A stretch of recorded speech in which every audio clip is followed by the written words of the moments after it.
우리 머릿속에 선거라고 하면 생각나는 세 가지가 있습니다. 대통령 선거, 국회의원 선거, 그리고 지방선거죠.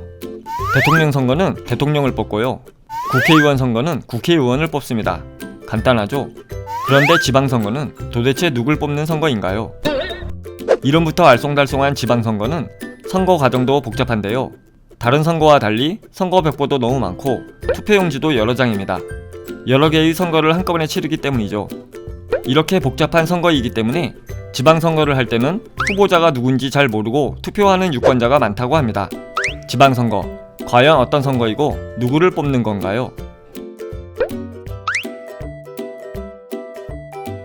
지방선거를 알기 위해서는 먼저 지방자치제에 대해서 알 필요가 있습니다.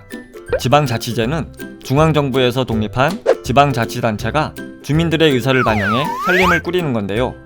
이건 마치 각 지방마다 작은 정부와 국회가 있는 것과 같습니다.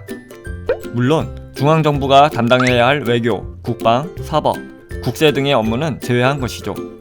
각 지방은 살림을 맡는 자치단체와 주민의 의견을 모으는 의회를 가지고 있는데요.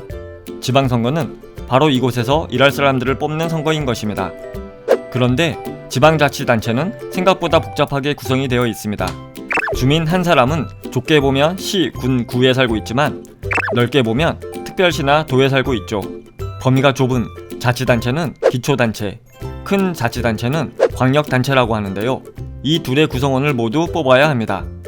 그래서 지방선거에서는 기초단체장, 광역단체장, 기초의회의원, 광역의회의원을 뽑아야 하는 것이죠.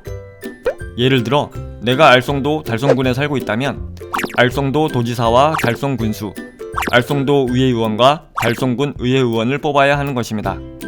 여기에서 끝나면 그래도 어렵지 않을 텐데요. 뽑을 사람이 더 있습니다. 바로 비례대표와 교육감인데요. 비례대표는 정당에 투표하여 투표수에 비례해 의원을 뽑는 제도입니다. 선거를 하면 다수당의 힘이 강해서 소수당의 후보자가 낙선하는 경우가 많은데요. 이를 보완하기 위해 정당 투표를 따로 하여 투표율만큼 의석을 배분합니다.